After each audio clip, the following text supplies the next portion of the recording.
چاوەڕانی ئەویانە کرد کە باهای دۆلار بەرامبەر بە دینار دابەزینی بەرچاو بەخۆ بینێ بێت ئاواستی کە لە یاسای بودجەتدا دەستنیشانکراوە بە 130 تا 135,000 دینار. من ئەمڕۆ هاتوومەتە بازاڕی ئاڵوگۆڕی دراوی سلێمانی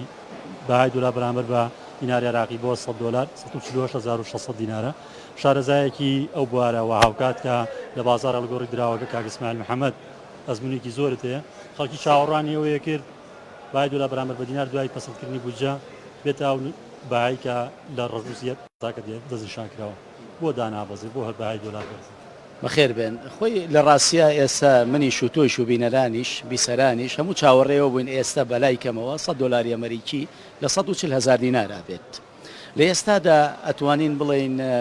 ئەم بەهای دۆلار بە دینارە سیعرەکەی لە دەستی بازار نییە، لە دەستی بانقی ناوەندیە. ڕاستە بانقی ناوەندی بە 130,000 دینار ئەم دۆلار بە دینارە هەم بە حواڵیش وەم بە نەقدیش ئەدات. بەڵام تۆ ئەگەر تەماشا بکەی نمونەیەک بێنیتەوە ئێستا ئەوەی کە تەڵەبەکە لە بانقی ناوەندی دۆلاری 132,000 وەربگرێت کە بۆ حواڵەکەی بکە نمونەی بێنینەوە بە سین بێنینەوە تەنها بۆ حواڵەکانی سینە بۆ حواڵە گەورەکان ئەکرێت بۆ شوێنانەی تر. بۆ بازرگانی بچووک تا ئێستا بانقی ناوەندی ئەم میکانیزمەی نەگرتووەتە بەر کە ڕۆژانە بەلای کەمەوە سەدان حواڵات هەیە سەدان بازرگانی بچووکەیە لە بینی عێراق و وڵاتانی ترە. بازرگانێک ئەگەر بێنینەوە بە نمونە یعنی ئەگەر منێک بم ئێستا بمەوێت 100,000 پاوەند بنێرم بۆ وڵاتێکی وەک بەریتانیا 100,000 یورۆ بنێرم بۆ وڵاتێکی وەکو ئەڵمانیا ڕێگەیەک نییە لە بانقی ناوەندی بە حکمیەوەی کە من نە شەریکاتم هەیە و نە کۆمپانیام هەیە نەسیقە پێکراوم لەلایەن بانکەوە.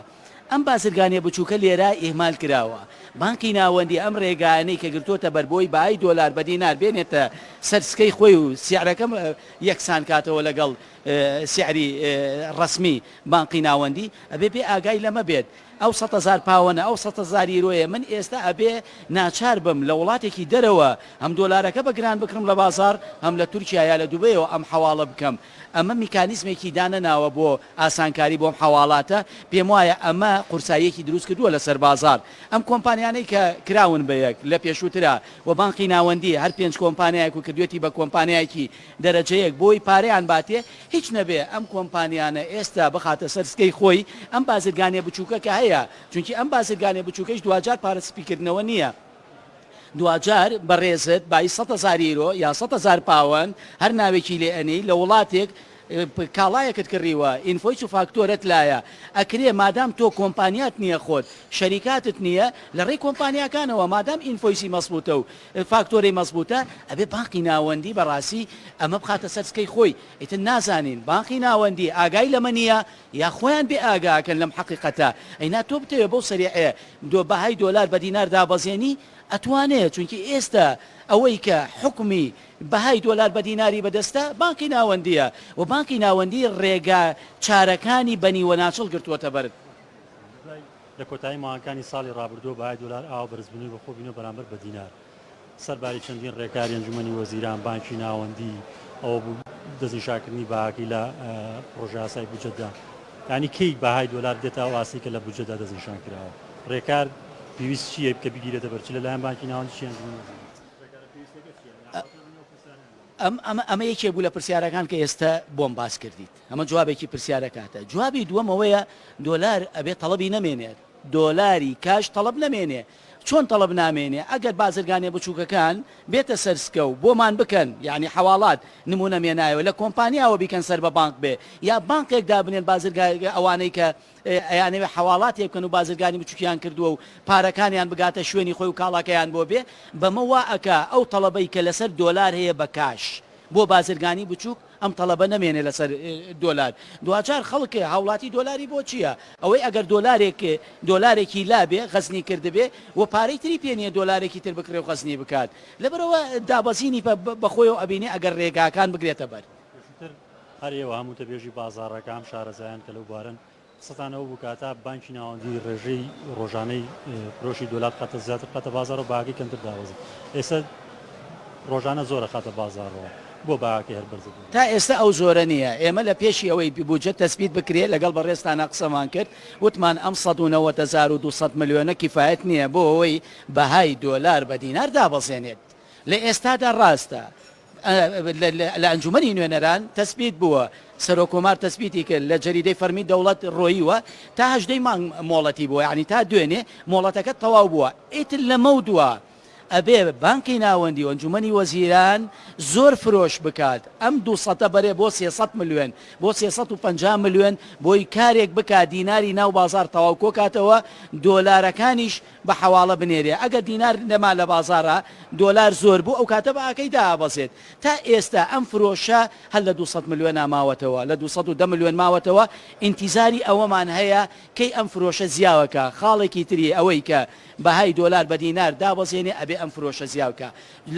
لە پێشووترە حەزەکەم ئەوە ڕوونکەمەوە پێشووتر بۆ ئەگەر 180 ملیۆن لە ساڵانی پێشوایە 200 ملیۆن یا 150 ملیۆن دۆلاری خستبێتە بازارەوە بەهای دۆلار بە دینار دابەزیوە ڕاستەوخۆ ئەو دۆلارە بە حەواڵە و بە کاشە هاتە بازار لە خلاری ڕۆژێک یا چەند ڕۆژێک هاتە بازار ئێستا ئەم دۆلارە نایەتە بازار ئاوا ئەم دۆلارە لە ڕێ حەواڵاتەوەیە حەواڵاتەکەیش بۆ کەمیەتێک ئەکرێت ئەوانن کە شەریکاتیانەیە و ئەوانن کە کۆمپانیای زەخمیانەیە بۆ هەموو عامەی بازرگانەکان ئەم حەواڵە ناکرێت یەک لە هۆکارەکانی شەوەیە هەموو ڕێکارێکم حکوومەتی عێراقیان بانکی ناو دیگرێتە بەر پێشبینی چیەکەن پێشبینی ئەکەن لە ئایندێکی نزیکا بێت ئاواسیکە لە بجێ ئەبێ بێنێت بانکی ناوەندی خۆی پارێزگاری بانکی ناوەندی و ئەو وعد و بەڵێنەی داوە بە شعبی عێراقی کە بەهای دۆلار بە دینار مساویەکەنەوە لەگەڵ سعری بانقا سەرۆک وەزیرانم بەڵێنەی داوە ئەبێ ئاگان لەم بەڵێنەی خۆیان بێت ئەمە پرۆسەکە ڕاستە خاوە بەڵام ئەمان خاوترنتیایە وەکوتم ئایا ئاگایان لەم قسانەی ئێمە نییە پیان ناگا مستەشارەکانیان پیان ناڵێن کە ئەم بازرگانیە بچووکانە بخەنە سەرسکە زۆر بە ئاسانی بەهای دۆلار بە دینار دابەزێن هاوڵاتیان لە ئێستاە تالیبی ئەوە ناتوانن دۆلارەکانیان دینارەکانیان بکەن بە دۆلار چونکی زۆری فەرقە بەلایکەمەوە لەگەڵ سعری بانقا 16 دیناری فەرقە خەڵک لە ئێستادا زەرەڕۆمەند دەبێ زۆرە دۆلارەکانیان کردووە بە دینار ئیسعدادیان نییە بیکەنەوە بە دۆلار بەڵام لە ئێستادا ئەگەر سیرکەی لە هەفتەی داهاتووە ئەنجومەنی نوێنەران بانکی مرکزی بانکا بۆ پەرلەمان هۆکار چیەوە لە بازارە بەرزە ئاگامان لەمەی شەبێ زۆر کات لە بازاریشا یاری ئەکرێ بەم سیعرەوە مادام دۆلارەکە بە کاشکەم بێت بازرگانی گەورە و تاجری گەورە توان زیاری بکەن بە سیعرەکان مادام بانک وەکو پێویست نێت حکوومەتی عێراقی وەکو پێویست نێتە سەر خەت ناجێگیری باید دۆلار بەرامبەر بە دینار و بەرزەکەی لە ئێستادا لە بازارەکەنە زیانی بێەوە گەیاند بەڵێ تەواو خۆی کە هاتە 100 دلاری ئەمریکی هاتە 140,000 بۆ 41,000 تەسەورەکرا بێتە خانەی سیەوە لەوە بازار کرایەوە ئاڵوگۆڕ کڕین و فرۆشتن باش بوو ئێستا ئەگەر بە نمونەیەک بێنینەوە بە ڕێزێکی وەک تۆ یا هەر کەسێکی تر ئەگەر